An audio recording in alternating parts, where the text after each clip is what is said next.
You are watching the press preview, a first look at what's on the front pages as they arrive. In the next half hour, we'll see what's making the headlines with Christina and Matthew. But in the meantime, let's see what's on the front pages for you now. The Sunday Express carries an exclusive with news that Chancellor Rishi Sunak has told the paper he's ready to do everything in his power to help people through the cost of living crisis. Meanwhile, cabinet ministers are turning on the Bank of England over rising inflation, with one warning that it had been failing to get things right, according to the Sunday Telegraph. The Observer leads with the government being warned that many school buildings in England are now in such disrepair they are a risk to life. Former Health Secretary Jeremy Hunt is the lead story in the Sunday Times, warning in a new book about the state of the NHS and what he calls the cover-up culture surrounding avoidable deaths in hospitals. And the Sunday People has the latest in the row over serial killer Levi Belfield's plans to get married in prison to a woman who's been visiting him. And a reminder that by scanning the QR code you'll see on screen during the programme, you can check out the front pages of tomorrow's newspapers while you watch us. And we are joined tonight by journalist Christina Patterson and Sunday Times columnist Matthew Syed. Welcome to you both. Good to see you. Let's start with the Express, and this is a feature over pages 4 and 5. Tory MPs, we read, are expecting an emergency budget in all but name from Rishi Sunak. Tell us more, Christina. Well, Tory MPs are certainly hoping for an emergency budget in all but name from Rishi Sunak. It's very hard to know what actually is happening because things are being constantly misinterpreted, and there's clearly a huge rift, essentially, between Boris Johnson and Rishi Sunak. Boris Johnson wants to just hurl money at whatever he can to keep himself in power, and he is worried, rightly worried, that the cost of living crisis is about to make him and the Tories very unpopular. Cost of living crisis actually puts it so mildly that it sounds like something quite small, but this is the biggest crisis in terms of cost of living that we have seen for decades, actually. And I mean, this kind of choice between heating and eating that people are talking about, it's no joke, but also some people are not even choosing between heating and eating. They actually are beginning not to be able to afford either. Usage of food banks and so on has gone up enormously. So Boris Johnson essentially wants a great popular measure taken, like a tax cut, that he thinks will boost popularity. The trouble is that Rishi Sunak doesn't want to incur any more debt. And the things he could do that might actually help people with the cost of living crisis, which would be targeting the poorest with, for example, benefit increases, or at least a reversal of the benefit cuts that he imposed after the pandemic, they're worried that that wouldn't cause enough positive publicity, to put it baldly. So I don't know where this is going to end up, but I very much doubt that whatever they do is going to be enough to A, solve the problem, and B, stave off the unpopularity that's likely to go with it. Well, Matthew, the Chancellor has said that he's not ruling out tax cuts. It might very well be something that he's looking into. And also, he hasn't closed the door on windfall tax. So these lines that we're getting, that Tory MPs are expecting an emergency budget, there might be more to them than Christina is suggesting. I very much hope. I mean, Christina's, I think, completely right. This is a seminal moment for us as a nation. The cost of living crisis is going to be brutal, particularly for the least well-off people in our society, the poorest people in our society.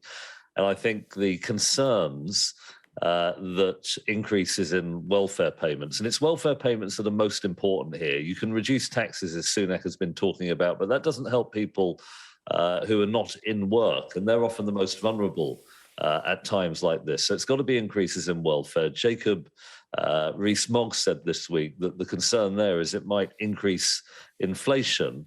But I think that's a secondary issue. The Bank of England is fundamentally responsible for inflation. It's the government that has to take account of the distributional consequences of its fiscal decisions.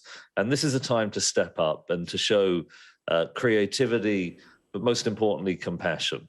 And I think if the government doesn't do that, the public will see it. and the people who are least able to do so will feel it and feel it deeply. You mentioned the Bank of England. Let's move to the Sunday Telegraph, because we read that ministers are actually turning on the Bank of England and complaining that they're not getting things right, Christina. Well, Tory backbenchers and ministers, for that matter, are very good at attacking people who are announcing bad news. I'm afraid they very often don't like reality, as is evident from the consequences of Brexit and the Northern Ireland Protocol and the problems that has brought to Northern Ireland and to our relationship with the EU, because the fact is that there is an inflationary spiral around much of the world at the moment. And I suspect that the economists at the Bank of England know rather more about how to control inflation than Tory backbenchers and some ministers do.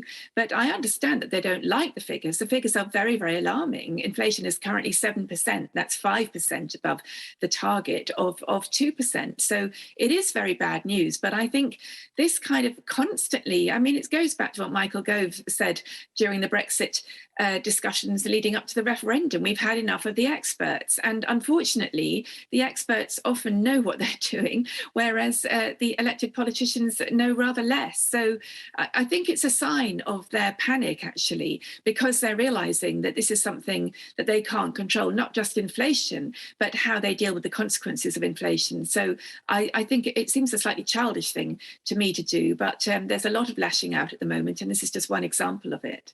Yeah, so the Telegraph characterising this as a highly unusual attack. One of the senior ministers warned it has one job to do, to keep inflation at around 2%, and it's hard to remember the last time it achieved its target. Matthew.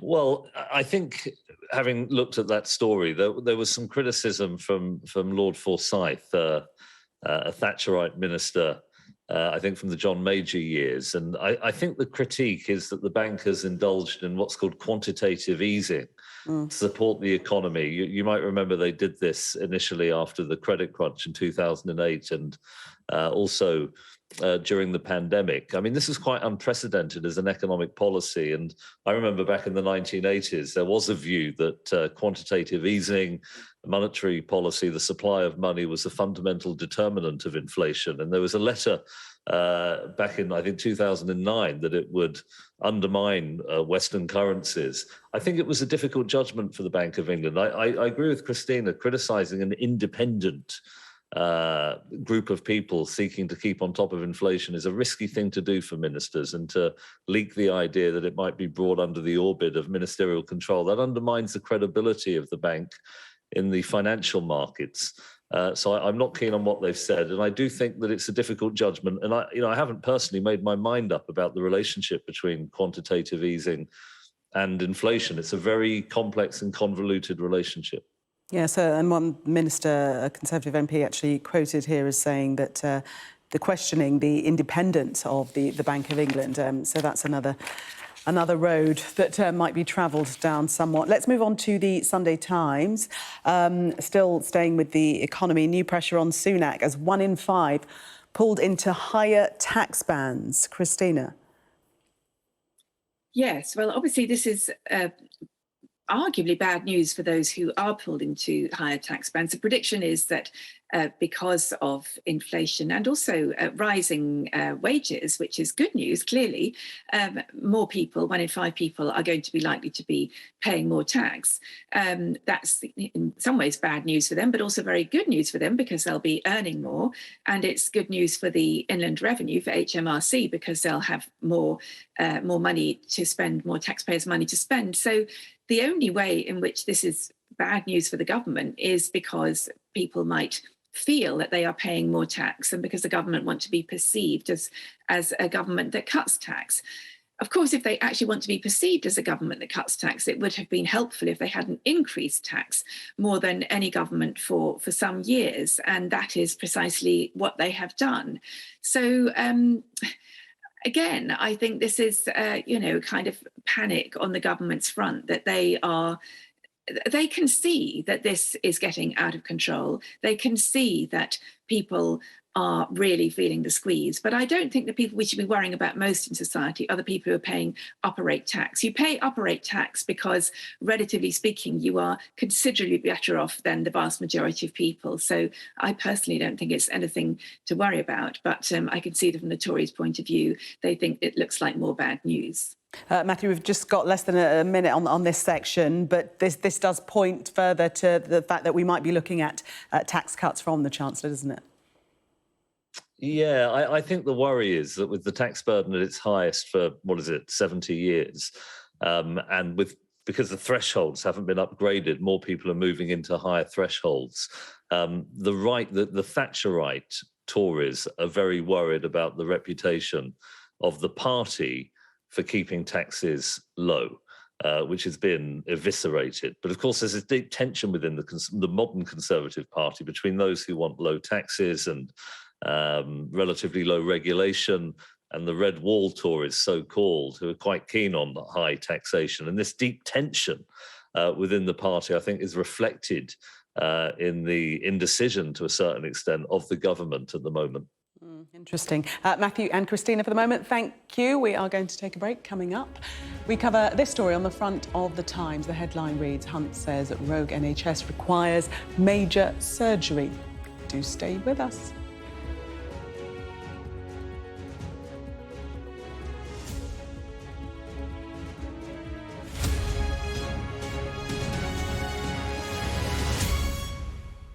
You're watching the press preview. Still with me, journalist Christina Patterson and Sunday Times columnist Matthew Syed. Let's have a look at the Sunday Times and this story about Jeremy Hunt, the previous Health Secretary. He was Health Secretary for some 6 years, and he's talking about a cover-up culture within the NHS that's failing patients and staff, Christina. Yes, well, I think he's probably right on this, actually. He's got a new book out called Zero, looking at the aim of achieving zero unnecessary deaths in a post-pandemic NHS. So that's the reason for, and I think he's given an interview to the Sunday Times coinciding with that.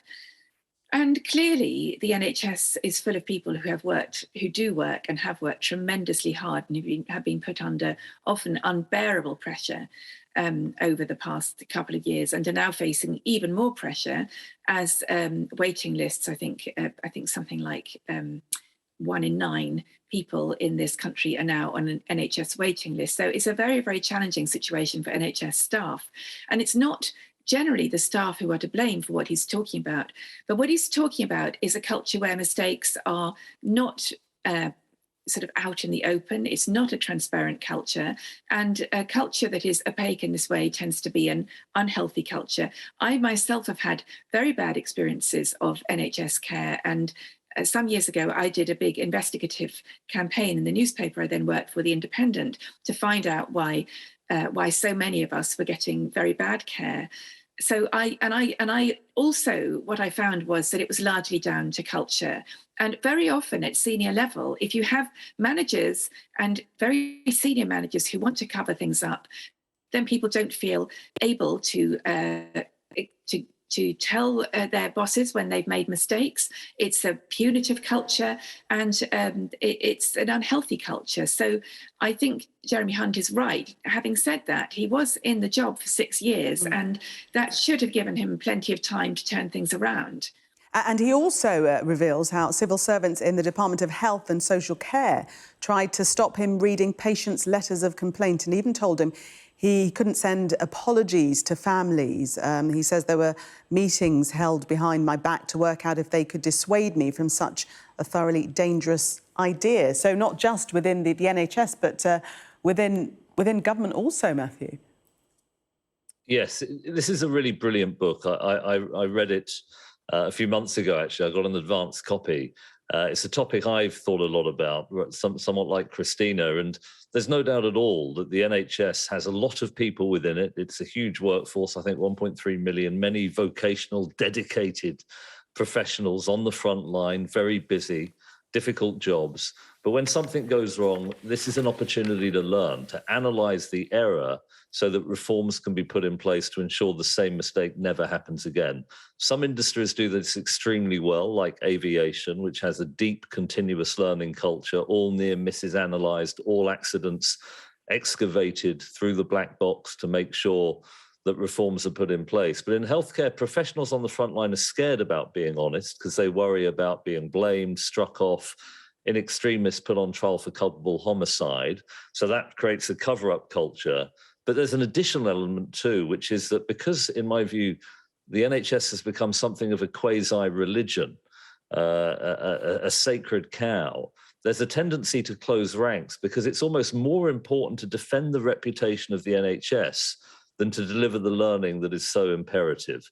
And Hunt was Secretary of State for Health for a while, but I worked with him on some of the reforms that he did put into place. We were confident they would make a difference. I think some of them have made a difference, but turning this juggernaut around is extremely difficult. And I think this book, I hope very much, will go some way to opening eyes to what remains a very big challenge. But as you say, many of these issues occurred during his watch. Christina, I think we've just got time to get your view on this story in the Express, and it seems that manoeuvres are on the way in that Sir Keir Starmer gets a fine. Well, it's understandable after his shock announcement this week that he would resign if he got a fine. Frankly, I don't think he really had much choice after in my view, rightly impugning the integrity of the Prime Minister for his extremely casual and lackadaisical attitude to getting fined. I think he had to mark himself out in some way. And I think if he gets a fine, he does have to resign. So, of course, people are lining up. I think the positive thing on this front is that there are lots of very good people in the wings, well, not in the wings, in the shadow cabinet, actually. People like Lisa Nandy and Yvette Cooper and Rosina Allen-Khan.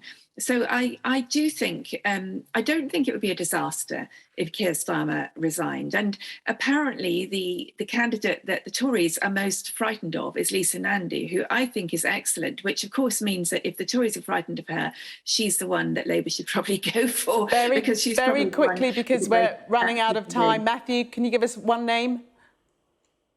I'm not sure. I'm not sure. Okay. All right. Yeah, okay. to be honest. We'll have to leave it there. Matthew and Christina, thanks so much.